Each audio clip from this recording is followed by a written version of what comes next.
नमस्कार मेरे कुछ कही और कुछ अनकही के श्रोताओं। आज मैं लगभग 5 महीने बाद वापस अपने चैनल पर लौटी हूँ। दरअसल यह समय मेरे जीवन का बहुत ही कठिन समय था और तनावपूर्ण भी। वैसे तो जीवन एवं मृत्यु सभी कुछ ईश्वर के अधीन है, पर इस समय मैंने अपनी माँ को धीमे धीमे मृत्यु की ओर जाते देखा। उनकी कमर के हर घाव का दर्द महसूस किया।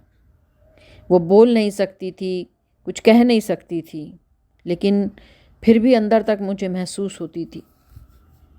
यूँ तो पापा के जाने के 49 वर्ष उनके बाद के उनके जीवन के सबसे कठिन वर्ष ही थे, परंतु अंतिम 3 महीने बाबा रे, उनको शब्दों में तो व्यक्त ही नहीं किया जा सकता। उनके उस दर्द को, उनकी उस तकलीफ़ को, आदमी ईश्वर ने उनकी आवाज़ छीन ली, जबान बंद कर दी।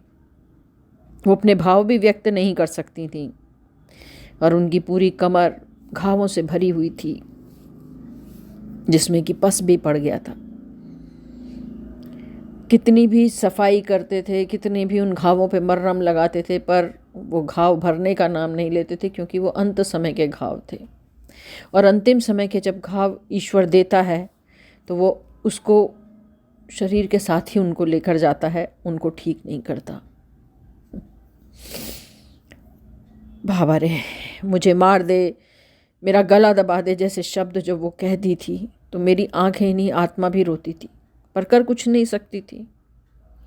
लेकिन माँ ये तो सिखा गई कि बेटा, अपने जीवन के कष्ट हमें खुद ही उठाने पड़ते हैं और कोई इसमें मदद नहीं कर सकता।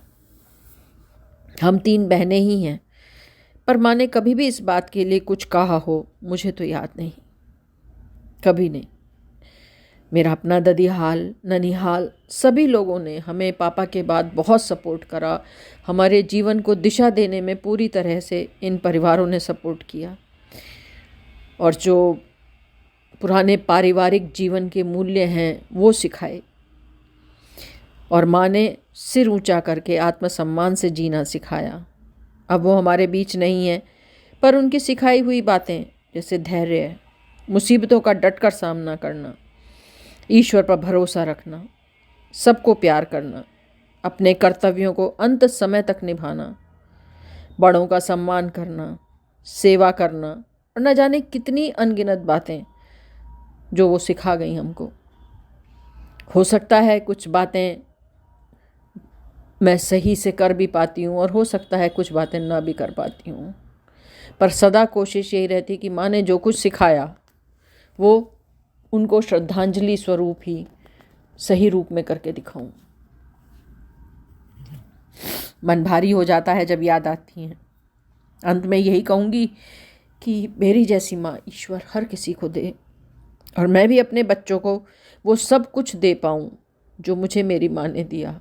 ईश्वर से यही प्रार्थना है, उनकी आत्मा को ईश्वर शांति दे, यही ईश्वर से एक प्रार्थना है। धन्यवाद।